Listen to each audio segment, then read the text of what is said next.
आदिकालीन साहित्य में वीर रस की रचनाओं में किस भाषा का प्रयोग किया गया है? डिंगल भाषा का। आदिकाल में वीर रस की रचनाओं में डिंगल भाषा का प्रयोग किया गया है। भाषा या शैली का प्रयोग किया गया है। ये दो भाषाओं के मिश्रण से बनी है। डिंगल अपभ्रंश प्लस राजस्थानी, जबकि आदिकाल में कोमलकांत पदावली के लिए पिंगल भाषा शैली का प्रयोग किया गया है। ये दो भाषाओं के मिश्रण से बनी है। पिंगल अपभ्रंश प्लस ब्रजभाषा। शब्दानुशासन के लेखक कौन है? हेमचंद्र। शब्दानुशासन व्याकरण का ग्रंथ है। इसमें संस्कृत, प्राकृत और अपभ्रंश तीनों का समावेश है। रसमीमांसा 1949, आचार्य रामचंद्र शुक्ल। दोहा कोश सरहप्पा, पौमचरिऊ स्वयंभू। खालिक बारी किसकी रचना है? खालिक बारी अमीर खुसरो की रचना है। खालिक बारी कोश ग्रंथ दो सूखने, हालात कन्हैया, नजरान ए हिंदी, पहेलियाँ, मुकरियाँ, गजल आदि अमीर खुसरो 1253 से 1325 की रचना है। अमीर खुसरो का वास्तविक नाम अब्दुल हसन और गुरु निजामुद्दीन औलिया खड़ी बोली के आदि कवि, प्रथम कवि कहे जाते हैं। अपभ्रंश को पुरानी हिंदी चंद्रधर शर्मा गुलेरी। पुरानी हिंदी सबसे पहले चंद्रधर शर्मा गुलेरी ने 1883 से 1922 में कहा। इनमें से कौन युग्म संगत है? विशल देव रासो, नरपति नालय, यही संगत है। कुमार रासो दलपत विजय का है। विजयपाल रासो नल का है। नल सिंह परमाल रासो जगनिक का है। पृथ्वीराज रासो चंद्रबरदाई का है। राउलवेल किसकी रचना है? राउलवेल रोड़ा कवि की रचना है। राउलवेल रोड़ा कवि पृथ्वीराज रासो चंद्रबरदाई। उक्ति व्यक्ति प्रकरण दामोदर शर्मा। पौमचरिऊ स्वयंभू। रासो शब्द की उत्पत्ति रसायन से किसने मानी है? रामचंद्र शुक्ल ने। रासो शब्द की उत्पत्ति मानने वाले विद्वान है रसायन आचार्य रामचंद्र शुक्ल। राजसूय गारसा दत्तासी, राजयश हरप्रसाद शास्त्री, रासक नरोत्तम स्वामी, रास नंदुलारे वाजपेयी। आदिकालीन रचनाओं का सही अनुक्रम कौन सा है? भरतेश्वर, बाहुबली रास, स्थूलीभद्र रास और नेमिनाथ रास और संगीत रत्नाकर, यही इनका सही अनुक्रम है। भरतेश्वर बाहुबली रास 1184, शालीभद्र सूरी, स्थूलीभद्र रास 1209, जीन धर्मसूरी, नेमिनाथ रास 1213, सुमति गणी, संगीत रत्नाकर 13वीं शताब्दी, सारंगदेव। पौमचरिऊ किसकी रचना है? पौमचरिऊ स्वयंभू की रचना है। प्रेमचरिऊ रामकथा, ऋषनेमिचरिऊ हरिवंश पुराण, कृष्ण कथा, स्वयंभू छंद जैन आचार्य स्वयंभू की रचना है। अपभ्रंश के कवि माने जाते हैं। इन्हें अपभ्रंश का वाल्मीकि कहा जाता है। अपभ्रंश अब्दुल रहमान द्वारा रचित यह एकमात्र ग्रंथ संदेश रसक, जिनका रचना काल 12वीं शताब्दी के उत्तरार्ध तथा 13वीं शताब्दी के पूर्वार्ध माना जाता है। हिंदी में लिखा जाने वाला यह पहला धर्मोरास ग्रंथ तथा विक्रमपुर की एक वियोगिनी का विरह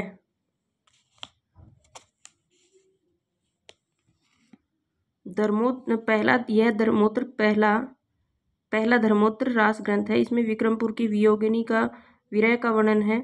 संदेश रासक एक खंड काव्य है। किसी मुसलमान द्वारा हिंदी में लिखा जाने वाला यह पहला ग्रंथ है। चंद्रबरदाई द्वारा लिखित एकमात्र रासो काव्य पृथ्वीराज रासो, यह प्रबंध शैली का तथा डिंगल भाषा में लिखा जाने वाला वीर श्रृंगार चंद्रबरदाई हिंदी के प्रथम महाकवि तथा पृथ्वीराज रासो हिंदी का प्रथम महाकाव्य। पृथ्वीराज रासो में 68 छंदों और 69 समय सर्गों का प्रयोग किया गया है। चंद्रबरदाई को छपे छंद का विशेषज्ञ माना जाता है। विद्यापति संस्कृत, अवहट, मैथिली भाषा की रचना करने वाले प्रथम कवि। विद्यापति तिरहुत के राजा शिवसिंह और कीर्ति सिंह के राजदरबारी कवि थे। विद्यापति को श्रृंगारी एवं भक्त रहस्यवादी कवि माना जाता है। निम्नलिखित रचनाकारों तथा उनकी रचनाओं का सुमेलन कीजिए। ज्योतिषर ठाकुर, उक्ति व्यक्ति प्रकरण दामोदर भट्ट, वर्ण रत्नाकर नरपति नालय विसलदेव और रोड़ा कवि राहुल वेल। वर्ण रत्नाकर 14वीं शताब्दी ज्योतिश्वर ठाकुर। उक्ति व्यक्ति प्रकरण 12वीं शताब्दी दामोदर भट्ट। ये उल्टा बोल गई थी मैं। विसलदेव रासो। उक्ति में तो दम है और वर्ण की ज्योति है, वर्ण की ज्योति है। वर्ण 14वीं शताब्दी। वर्ण रत्नाकर 14वीं शताब्दी ज्योतिश्वर ठाकुर। उक्ति व्यक्ति प्रकरण 12वीं शताब्दी दामोदर भट्ट। विसलदेव रासो 1155। नरपति नालय राहुल वेल 10वीं शताब्दी रोड़ा कवि। खुमान रासो 9वीं शताब्दी दलपत विजय। पुष्पदंत किस शताब्दी के कवि हैं? पुष्पदंत शिवसिंह सेंगर ने माना है पुष्पदंत को हिंदी का पहला कवि। 10वीं शताब्दी का पुष्पदंत का आविर्भाव 972 10वीं शताब्दी में हुआ था। पुष्पदंत अपभ्रंश के महाकवि हैं। पुष्पदंत को हिंदी का भवभूति कहा जाता है। शिवसिंह सेंगर ने पुष्य कवि को भाखा की जड़ कहा है। पुष्पदंत की 3 रचनाएं प्रकाश में आ चुकी हैं। महापुराण, इसमें कुल 102 संधियां हैं। जस हरचरियु, यह काव्य 4 संधियों में पूरा हुआ और इसमें नामानुसार यशोधरा का जीवन चरित्र, उनके जन्मांतरों का वर्णन है। अणय कुमारचरियु, इस काव्य में 9 संधियां हैं। पुष्पदंत ने स्वयं को अभिमान मेरु, काव्य रत्नाकर, कवि कुलतिलक आदि उपाधियों से भी विभूषित किया। अभिमान मेरु एक और की भी है, विद्यापति ने भी कहा है, अपने आप को कहा है या फिर किसी और ने कहा है, मुझे नहीं पता। अभिमान मेरु नहीं होगा, शायद अभिनव जयदेव है, फिर याद भी नहीं है। दोहा कोश किसकी रचना है? दोहा कोश किसकी रचना है? विद्याधर की, सरहप्पा की, पुष्पदंत की या सबरपा की? सरहप्पा की। दोहा कोश सरहप्पा 769 ईस्वी 8वीं शताब्दी के कवि तथा हिंदी के प्रथम कवि की रचना है। सरहप्पा हिंदी के 7 सिद्धों में भी प्रथम कवि हैं। सरहप्पा 780 की प्रमुख रचना चर्यापद, यह एक प्रकार का गीत है जो सामान्यतः अनुष्ठानों के समय गाया जाता है। चर्यापद संध्या भाषा की दृष्टि से दृष्टकूट में लिखी गई है। महामहोपाध्याय हरप्रसाद शास्त्री के बोधगानाओं दोहा में सरहप्पा और कृष्णाचार्य का दोहा संग्रहित है। इसे प्राचीन बांग्ला भी कहा जाता है। दोहा कोश में तिल्लोपा, सरहप्पा, कण्हप्पा के दोहा कोश को संग्रहित किया गया है, जिसका संपादन डॉक्टर प्रबोध चंद बागची ने किया था। रचना काल की दृष्टि से निम्नलिखित में कृतियों का सही अनुक्रम क्या है? कौलेमाला कथा, राहुल वेल, उक्ति व्यक्ति प्रकरण और वर्ण रत्नाकर।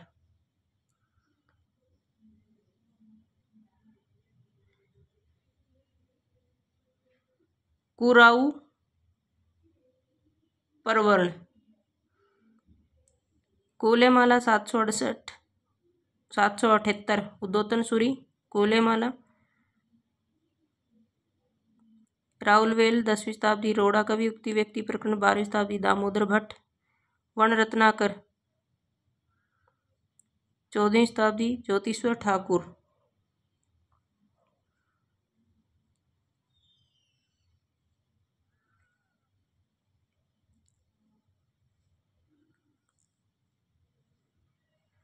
निम्नलिखित कवियों को उनकी कृतियों के साथ सुमेलित कीजिए। निम्नलिखित कवियों को स्वयंभू का कौन सा है?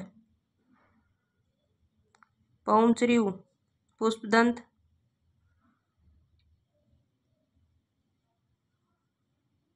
अब्दुल रहमान का संदेश रासक, सबरपा। देखते हैं नीचे। पौमचरियु स्वयंभू, महापुराण पुष्पदंत, संदेश रासक अबूर्द रहमान, चर्यापद सबरपा, राहुल वेल रोड़ा। महापुराण पुष्पदंत का है, अभी थोड़ी देर पहले भी पढ़ा था हमने। पौमचरियु, रामकथा, ऋषनेमी चरियु, हरिवंश पुराण, कृष्ण कथा, स्वयंभू छंद, ये सभी स्वयंभू के हैं।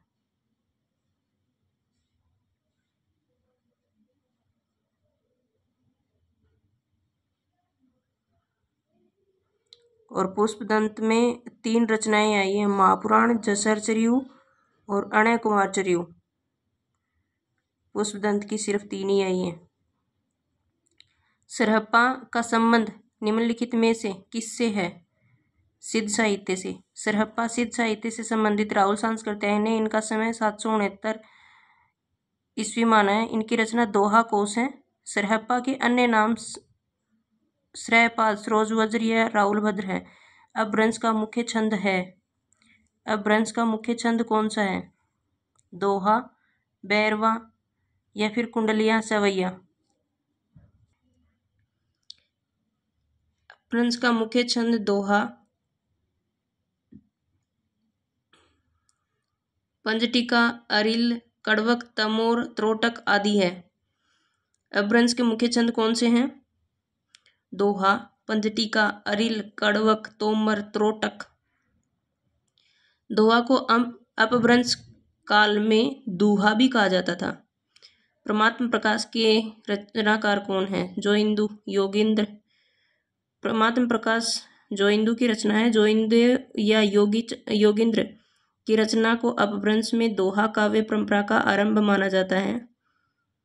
दोहा काव्य परंपरा का आरंभ माना जाता है। राम सिंह की पाहुड़ दोहा, हेमचंद्र की कुमारपाल चरित, मेरुतुंग की रचना प्रबंध चिंतामणि। राम सिंह की पाहुड़ दोहा, हेमचंद्र की कुमारपाल चरित और मेरुतुंग की प्रबंध चिंतामणि। काल के अनुसार निम्नलिखित कृतियों का सही अनुक्रम कौन सा है? पौमचरियु, खुमान रासो, विशलदेव रासो और चंदनबाला रास। पखुबीस चंद, पखुबीस चंद, चंदनबाला। स्वयंभू, पौमचरियु 8वीं शताब्दी, दलपति विजय, खुमान रासो 9वीं शताब्दी, नरपति नालय, विशलदेव रासो 1155, आसगु कवि, चंदनबाला रास 1200 के लगभग। सबरस के रचनाकार कौन है? मुल्ला वजही। सबरस 1665 ईस्वी के दक्षिणी गद्य के प्रसिद्ध कवि मुल्ला वजही की कृति है और उसे उर्दू साहित्य का प्रथम गद्य रचना माना जाता है। हठ योग का प्रभाव निम्नलिखित कवियों में से किस पर पड़ा? गोरखनाथ पर। नाथ पंथ का मूल बौद्धों वज्रयान शाखा के बौद्ध सिद्धों से उत्पन्न विकार के विरोध स्वरूप गोरखनाथ ने पतंजलि के उच्च लक्ष्य ईश्वर प्राप्ति को लेकर हठ योग का प्रवर्तन किया तथा 60 चक्रों वाला योग मार्ग चलाया और नाथ पंथ की स्थापना की।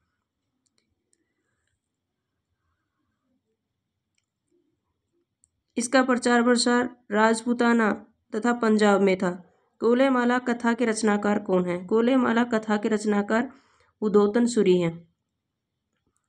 कोलेमाला गद्य उदोतन सूरी 9वीं शताब्दी, आदिकालीन राजस्थानी।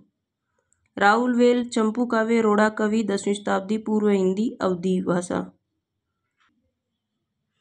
उक्ति व्यक्ति प्रकरण दामोदर 12वीं शताब्दी, प्रकरण ग्रंथ दामोदर शर्मा 12वीं शताब्दी।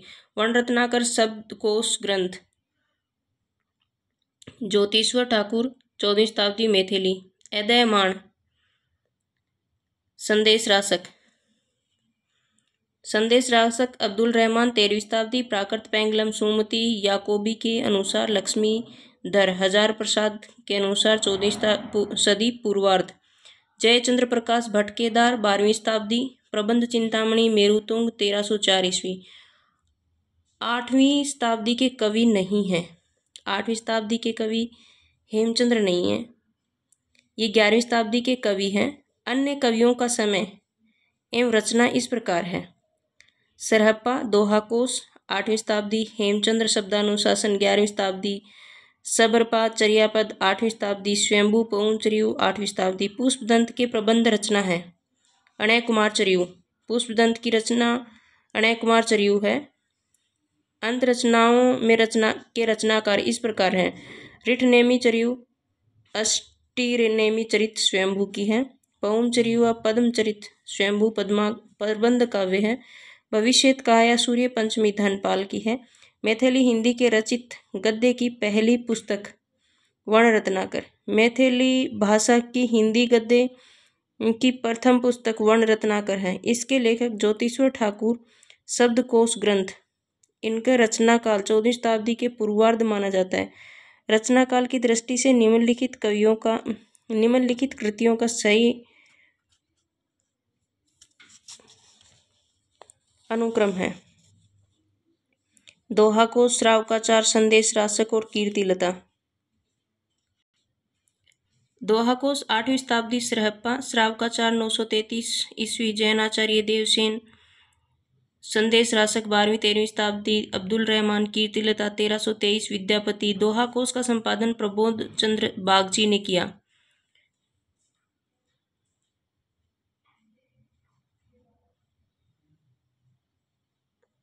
निम्नलिखित रचनाओं के रचनाकारों के साथ सुमेलित कीजिए। कुमारपाल प्रतिबोध, हेमचंद्र सूरी। प्रबंध कुमारपाल प्रतिबोध सोमपुर सूरी है। कुमारपाल चरित्र है हेमचंद्र की। प्रबंध चिंतामणि हमीर रासो। सारंगधर होना चाहिए हमीर का। प्रबंध चिंतामणि मेरुतुंग, जैनाचार्य मेरुतुंग। कुमारपाल प्रतिबोध सोमप्रभ सूरी 12वीं शताब्दी 1184। प्रबंध चिंतामणि 14वीं शताब्दी 1304 मेरुतुंग। कुमारपाल चरित्र हेमचंद्र, हमीर रासो सारंगधर, परमाल रासो आलयखंड जगनिक की है। निम्नलिखित रचनाओं और उनके रचनाकारों के साथ सुमेलित कीजिए। पुष्पदंत, उत्तर पुराण, जीनदत्त सूरी, उपदेश रसायन रास, विराट पुराण और राठौड़ारी ख्यात। दयालदास राठौड़ारी ख्यात। गोरखनाथ विराट पुराण, पुष्पदंत उत्तर पुराण, जीनदत्त सूरी उपदेश रसायन रास, सारंगधर पद्धति। सिद्धों की साधना में शून्य का पूरक तत्व है। सिद्धों की साधना में शून्य का पूरक तत्व ज्ञान है। हिंदी साहित्य के आदिकालीन सिद्ध साधक योगियों की काव्य रचना में उल्लेखित शून्य का पूरक तत्व ज्ञान था। वज्रयानियों के अनुसार पानी में नमक मिलने की तरह साधक शून्य में विलीन होकर महासुख की दशा प्राप्त करता है। निम्नलिखित में से कौन सा व्याकरण ग्रंथ के रूप में प्रतिष्ठित है? उक्ति व्यक्ति प्रकरण। उक्ति व्यक्ति प्रकरण अत्यंत महत्वपूर्ण व्याकरण ग्रंथ है जो पंडित दामोदर शर्मा द्वारा लिखा गया। कालक्रम के अनुसार संगति क्रम क्या होगा? कोलेमाला, राउलवेल, उक्ति व्यक्ति प्रकरण, कीर्तिलता।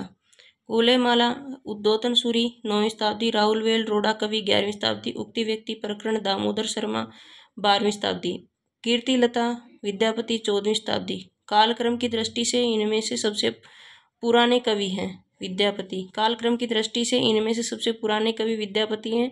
निम्नलिखित कवियों में कालक्रम इस प्रकार है। विद्यापति 1350 से 1450 तक, सूरदास 1478 से 1583, तुलसीदास 1532 से 1623 तक, बिहारी 1595 से 1663। निम्नलिखित में से कौन सा नाथपंथी साधकों में शामिल नहीं है? कण्हप्पा। नाथ संप्रदाय के प्रवर्तक मत्स्येंद्र नाथ तथा एवं गोरखनाथ थे। शिव के उपासक नाथ योगियों की संख्या 9 है, जिसमें गोरखनाथ, मत्स्येंद्र नाथ, जलंधर नाथ, चौरंगीनाथ, गोपीचंद्र भरभरी,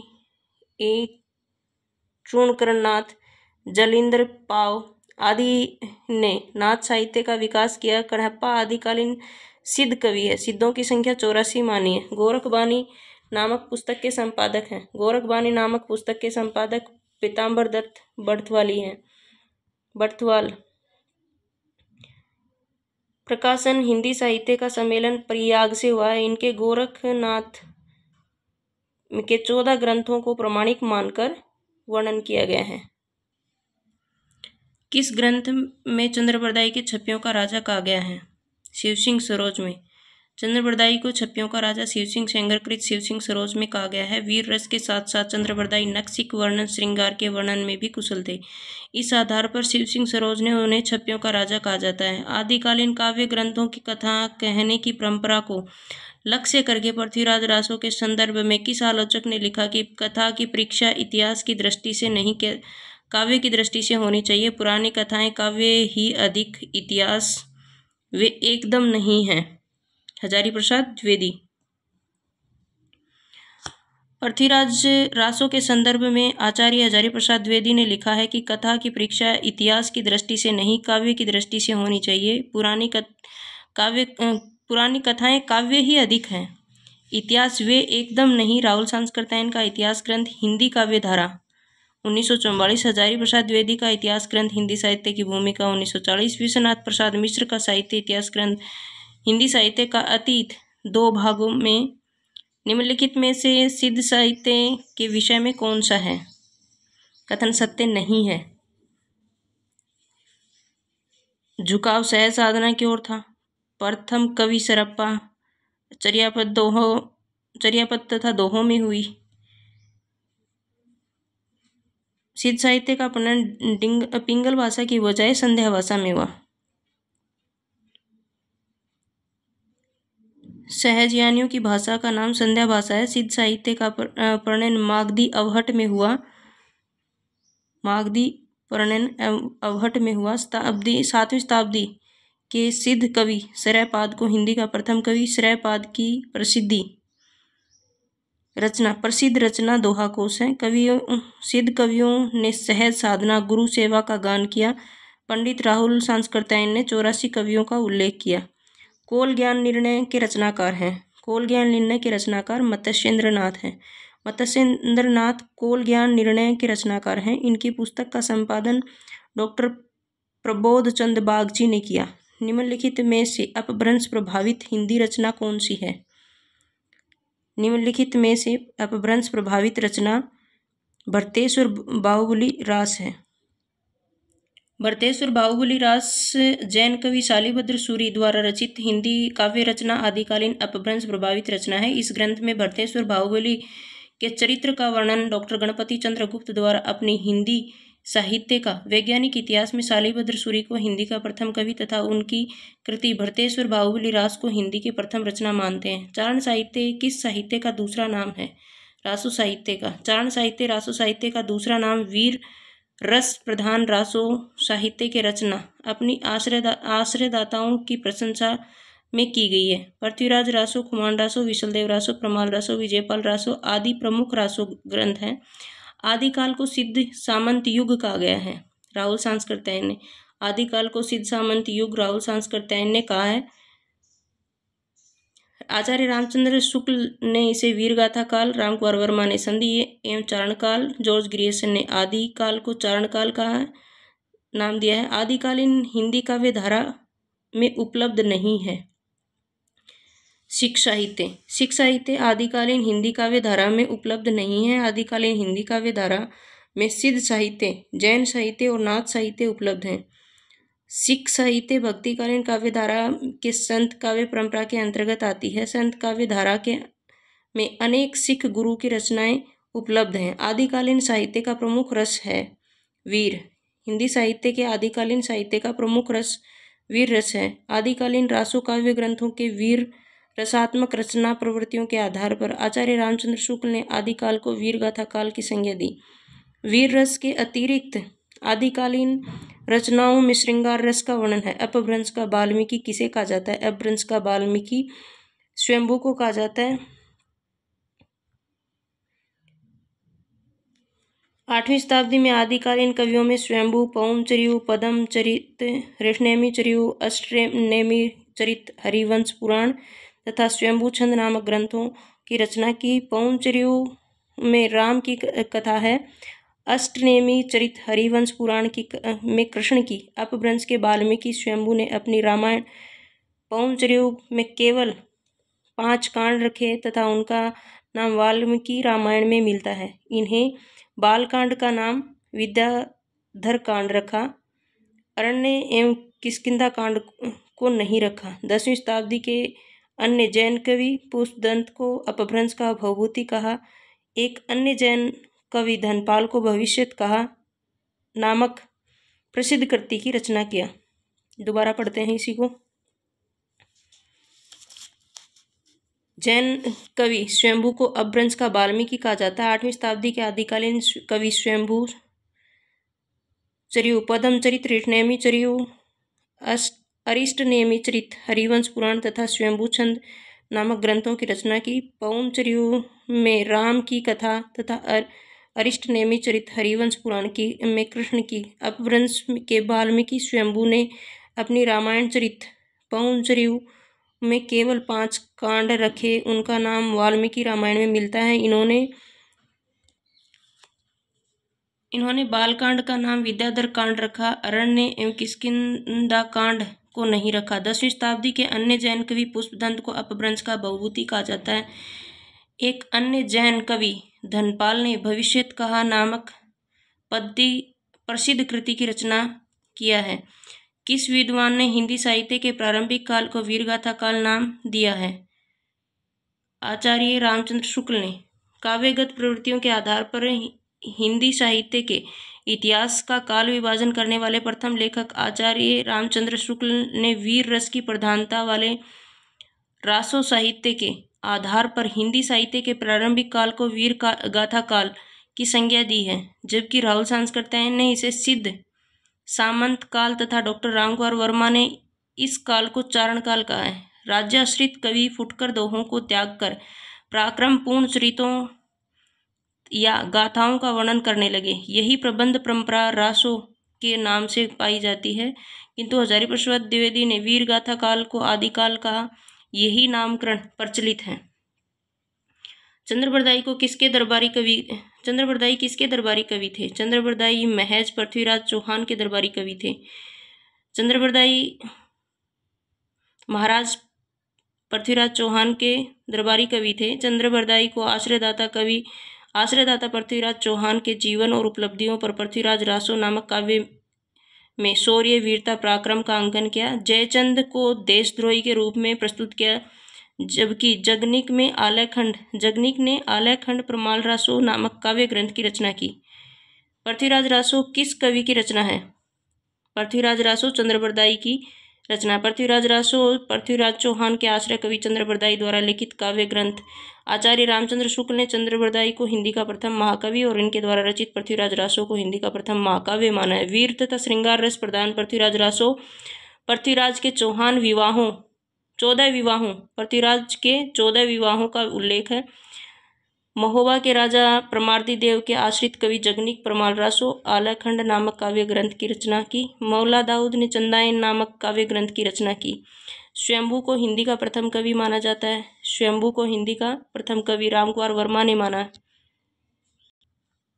स्वयंभू को डॉक्टर रामकुमार वर्मा ने हिंदी का प्रथम कवि माना है, जबकि डॉक्टर गणपति चंद्र गुप्त ने अपने हिंदी साहित्य के वैज्ञानिक इतिहास में शालिभद्र सूरी को हिंदी का प्रथम कवि स्वीकार किया है। सिद्धों में प्रचलित महामुद्रा शब्द का अभिप्राय है सिद्ध प्राप्त हेतु स्त्री संसर्ग। सिद्धों में प्रचलित महामुद्रा शब्द का अभिप्राय सिद्धि प्राप्त हेतु स्त्री संसर्ग। हिंदी के सिद्धों का संबंध बौद्ध धर्म के वज्रयान शाखा से है, जिसे महामुद्रा के व्याख्यायित करते हुए कहा गया है। तांत्रिक उपासना में यह वह साधना सिद्ध योगियों जिसे साधक अपनी सहचरी बनाकर साधना करता है, तब उस साधना पद्धति को महामुद्रा कहा जाता है। सिद्ध साहित्य के प्रथम कवि हिंदी के प्रथम कवि सरहप्पा ने अपने ग्रंथ दोहा कोश में सिद्धि हेतु 4 मुद्राओं का वर्णन किया गया है: क्रम मुद्रा, धर्म मुद्रा, ज्ञान मुद्रा और महामुद्रा। आला और उदल नामक 2 वीर सरदारों की वीरतापूर्ण लड़ाइयों का वर्णन मिलता है। प्रमाल रासो 1230 में आलयखंड की रचना जगनिक ने की थी और इन्हें आला और उदल नामक 2 वीर सरदारों की वीरतापूर्ण लड़ाई करने का वर्णन किया गया है। यह वीर काव्य है। आलयखंड को सर्वप्रथम 1865 ईस्वी में फर्रुखाबाद के तत्कालीन जिलाधीश चार्ल्स इलियट ने प्रकाशित करवाया था। आलयखंड बरसात ऋतु में उत्तर प्रदेश के बैसवाड़ा पूर्वांचल को बुंदेलखंड क्षेत्र में गाया जाता है। नाथ पंथ के प्रणेता कौन हैं? गोरखनाथ। नाथ पंथ के प्रणेता महंत गोरखनाथ थे। मच्छंद्रनाथ का नाम मत्स्येंद्रनाथ था। गुरु गोरखनाथ साहित्य के आरंभकर्ता थे जो मच्छंद्रनाथ के शिष्य थे। गुरु आदिनाथ को नाथ साहित्य का स्वयं शिव माना जाता है। खने खन नयन कोन अनुसरई, खने खन वसन धूलि तन भरई, विद्यापति की है। कीर्तिलता और कीर्तिपता का पदावली विद्यापति की कृतियां हैं। अपभ्रंश का भवभूति किसे माना जाता है? अपभ्रंश का भवभूति पुष्पदंत को माना जाता है। पुष्पदंत को अपभ्रंश का भवभूति कहा जाता है। अपभ्रंश को के दूसरे कवि पुष्पदंत 10वीं शताब्दी में पैदा हुए थे। वे शैव थे किंतु बाद में अपने आश्रयदाता के अनुरोध से जैन हो गए। वे अपने को अभिमान मेरु कहते हैं। गद्य पद्य मिश्री चंपू काव्य राउलवेल। उक्ति व्यक्ति प्रकरण दामोदर पंडित द्वारा रचित व्याकरण ग्रंथ है। स्थूलीभद्र रास जैन धर्म सूरी द्वारा की रचना है। निम्नलिखित में से कौन सा काल नाम आदिकाल का नहीं है? गद्यकाल। गद्यकाल आदिकाल का नाम नहीं है अपितु गद्यकाल को आधुनिक काल को कहा जाता है। इनका समय 1843 में प्रारंभ होता है और अब तक चल रहा है। चारण काल जॉर्ज ग्रियर्सन, प्रारंभिक काल मिश्र बंधु, बीजोपन काल आचार्य महावीर प्रसाद द्विवेदी, वीर गाथा काल आचार्य रामचंद्र शुक्ल, सिद्ध सामंत काल पंडित राहुल सांस्कृत्यायन, वीर काल आचार्य विश्वनाथ प्रसाद मिश्र, संधि एवं चारण काल डॉक्टर रामकुमार वर्मा, आदि काल आचार्य हजारी प्रसाद द्विवेदी, आधार काल सुमन राजे।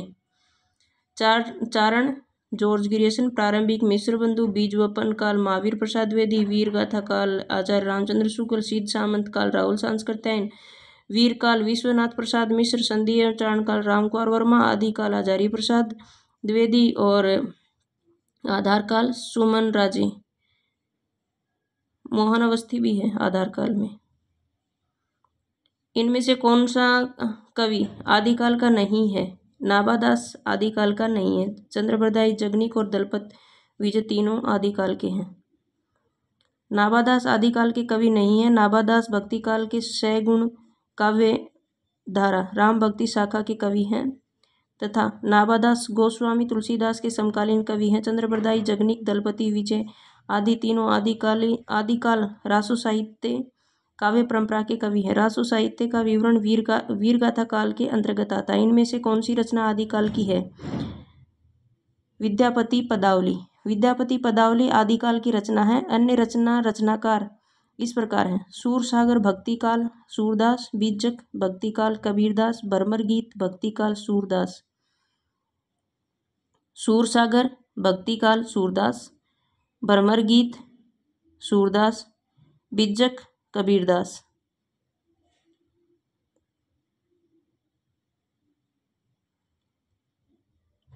इनमें से कौन सी भाषा आदिकाल की है? खड़ी बोली, डिंगल पिंगल, ब्रज और अवधी। मुझे तो डिंगल पिंगल लग रही है। डिंगल पिंगल भाषा आदिकाल की है। अन्य भाषा काल इस प्रकार हैं: ब्रज भाषा भक्ति और रीति की है, अवधी भक्ति की है और खड़ी आधुनिक की है।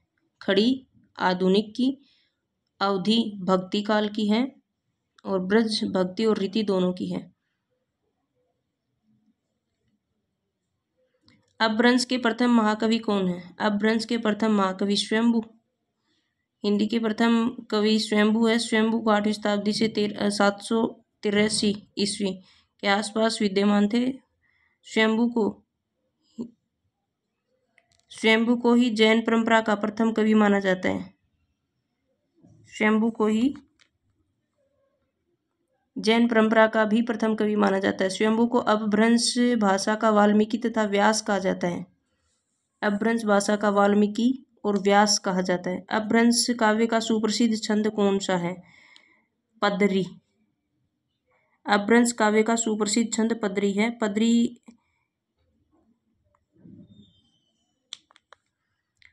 16 मात्रा का मात्रिक छंद है। इस छंद के नाम पर इस पद्धति पर लिखे जाने वाले काव्यों को पदड़िया बंद कहा जाता है? स्वयंभू ने चतुर्मूर्ख को पदड़िया बंद का प्रवर्तक सर्वश्रेष्ठ कवि कहा है? राजमती से रूठकर विशलदेव कहाँ गया?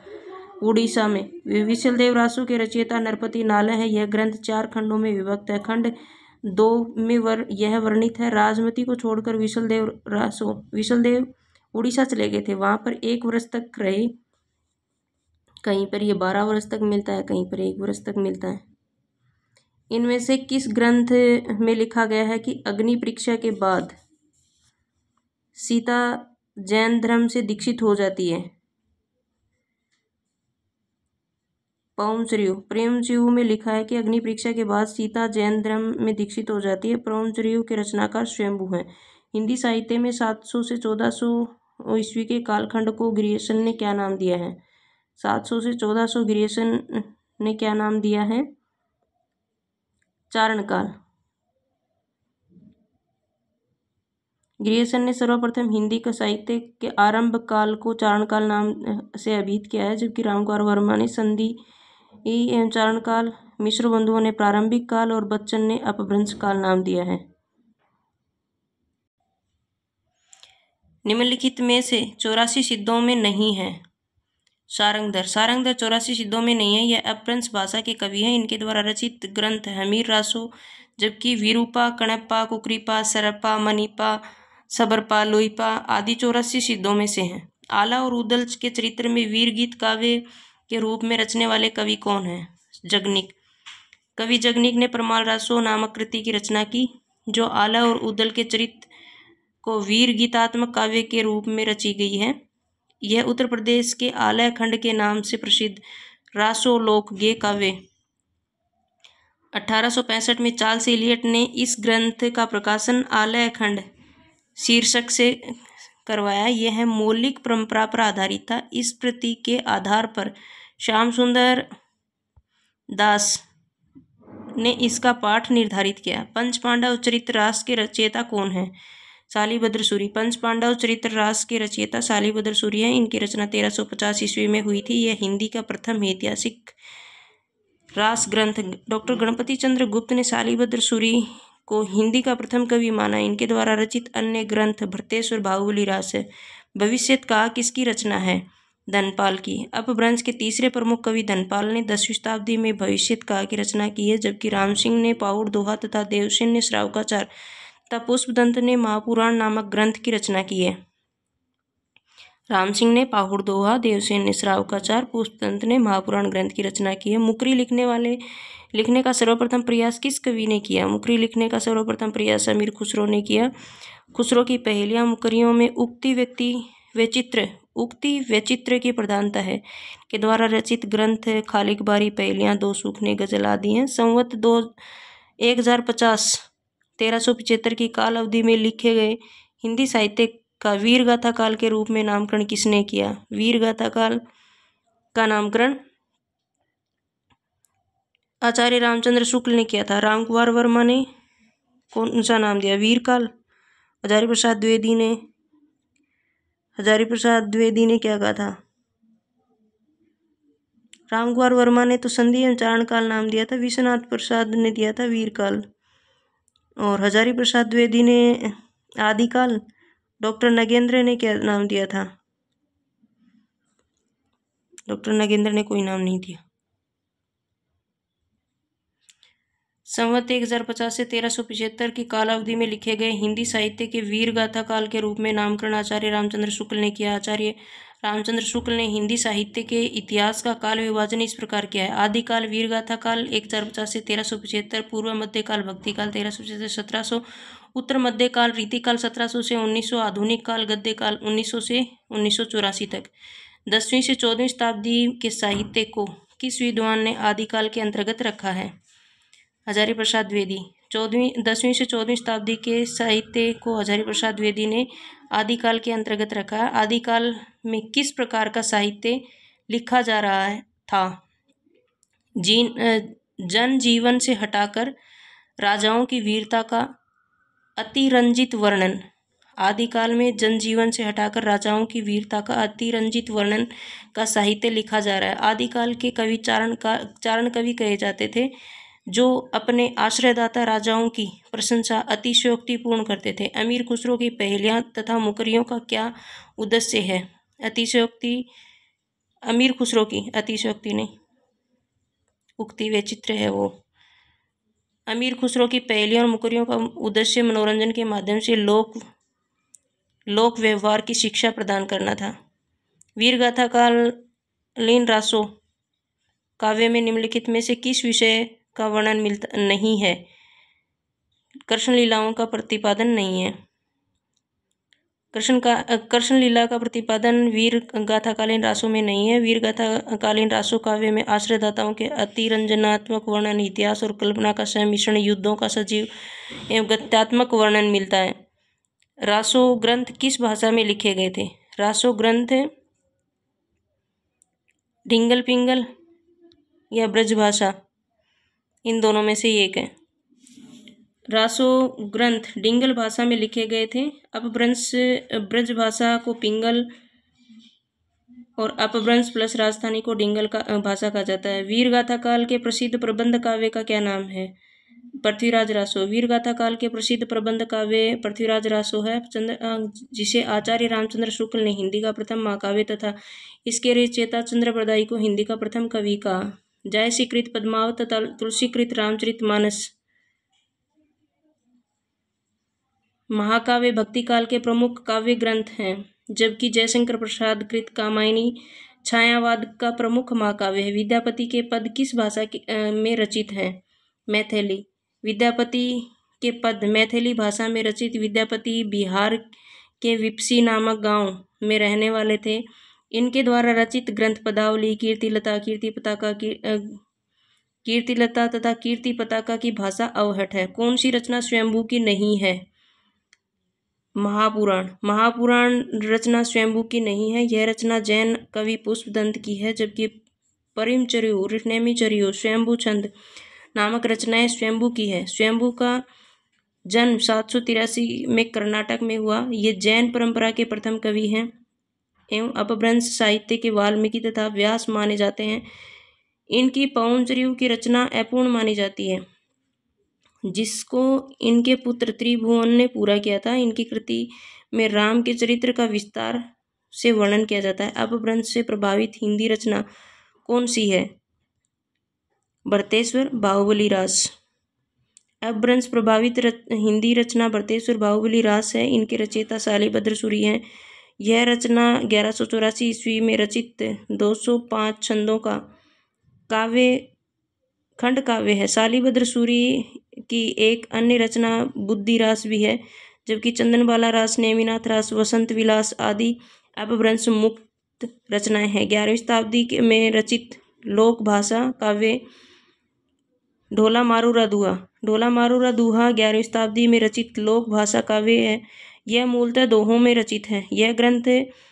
इस ग्रंथ में कछवा वंश के राजा नल पुत्र ढोला एवं मारवाड़ी नामक राजकुमारी की प्रेम कथा का वर्णन है, जबकि राउलवेल 10वीं शताब्दी में जयमंग जसवंत चंद्रिका तथा उक्ति व्यक्ति प्रकरण 12वीं शताब्दी में रचित ग्रंथ है।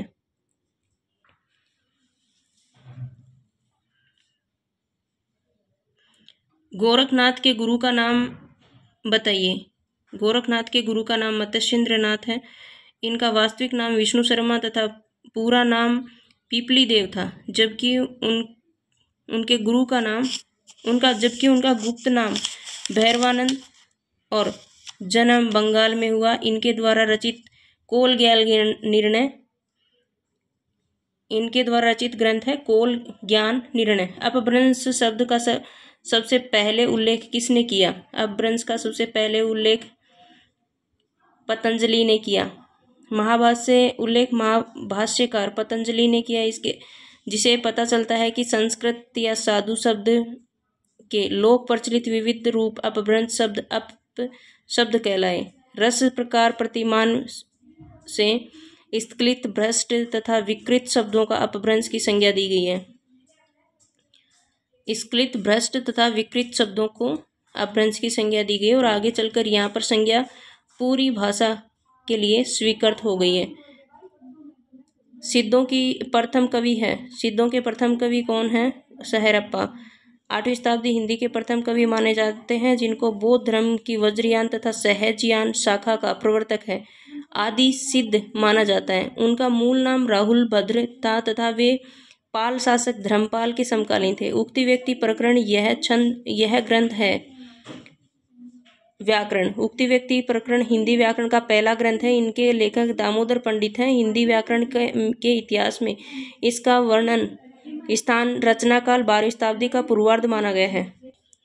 प्राकृत पेंगलम के रचयिता हैं वंशीधर। प्राकृत पेंगलम टीका के रचयिता वंशीधर है। लक्ष्मीधर ने 14वीं शताब्दी के अंत में प्राकृत पेंगलम नामक ग्रंथ का संग्रह किया। प्राकृत पेंगलम में विद्याधर, सारंगधर, जज्जल, बब्बर आदि कवियों की रचनाओं का संकलन किया गया है। प्राकृत पेंगलम में प्राकृत और अपभ्रंश छंदों की विवेचना की गई है। गुरु गोरखनाथ को हिंदी के किस विशेष रूप का कवि स्वीकार किया गया है? पुरानी हिंदी के कवि। गुरु गोरखनाथ को पुरानी हिंदी के कवि के रूप में स्वीकार किया गया। गोरखनाथ का समय 13वीं शताब्दी में स्वीकार किया गया।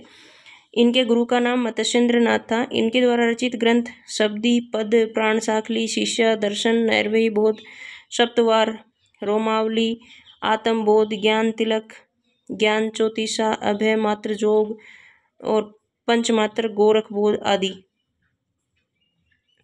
आज के लिए इतना ही। धन्यवाद। मिलते हैं अगले वीडियो में। प्लीज़ चैनल को सब्सक्राइब करो और दूसरे लोगों के फ़ोन में भी करवाओ प्लीज़, जिससे मेरा चैनल मोनेटाइज हो सके।